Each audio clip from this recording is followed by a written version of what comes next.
Hi అండోయ్!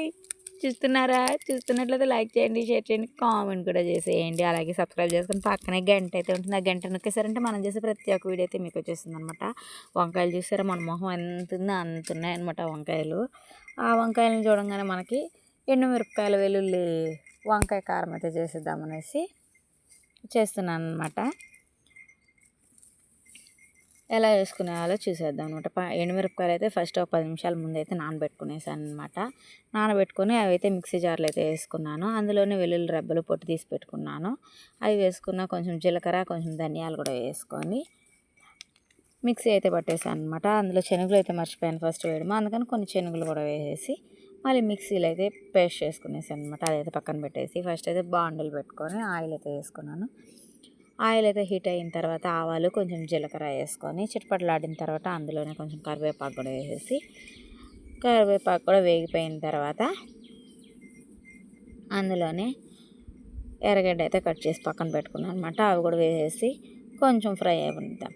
అది కొంచెం fry అయిన తర్వాత అందులోనే కొంచెం సాల్ట్ కూడా వేసుకుంటే త్వరగా అయితే ఆనియన్స్ మగ్గిపోతాయండి. అందువల్లే కొంచెం సాల్ట్ కూడా వేసుకొని ఆనియన్స్ మగ్గనిచ్చేసిన తర్వాత అందులోని వంకాయలు కూడా మధ్యలోకి అయితే పొడవుగా కట్ చేసుకునేసాను. లేదు అంటే మీరు 4 భాగాలు కూడా చేసుకోవచ్చు, అది మీ ఇష్టం అనమాట.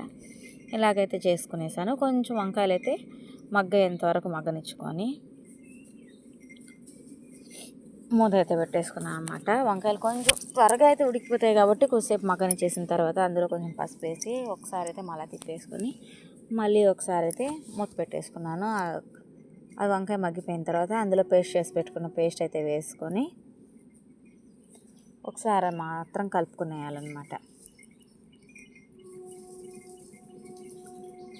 ఆ పేస్ట్ అయితే కొంచెం పచ్చివాసన పోయేదాకా అలాగే వంకాయలతో పాటు ఫ్రై చేసుకోవాలి.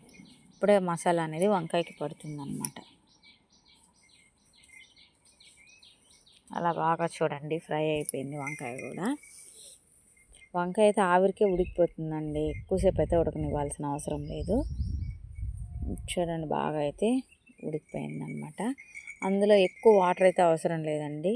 ఆ పేస్ట్ చేసి పెట్టుకున్నాం కదా, ఆ పేస్ట్లోనే కొంచెం వాటర్ అయితే పోసి కలిపేసి అందులో అయితే వేసేసుకున్నాను అనమాట. ఆ వాటరే సరిపోతుంది.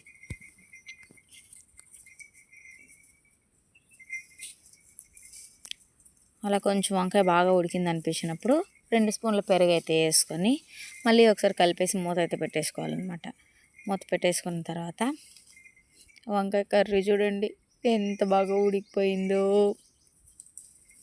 గుమగుమలా ఆడుతుంది. చూస్తుంటే నోరైతే ఊరిపోతుంది అనమాట. మళ్ళీ ఒకసారి అయితే కలిపేసి మూత అయితే పెట్టుకునేసాను. చూడండి వంకాయ కూడా దగ్గరగా వచ్చేసింది, బాగా మగ్గిపోయింది అనమాట. కూర కూడా ఉడికిపోయింది. ఇప్పుడైతే కొత్తిమీర వేసుకొని అయితే పక్కకు తీసేద్దాం. ఎమ్మీగా వంకాయ కర్రీ. అలాగే వంకాయ అయితే అలాగే ఒట్టిదే కూడా తినేయచ్చండి, చాలా టేస్ట్ అయితే ఉంటుంది. Please like and subscribe.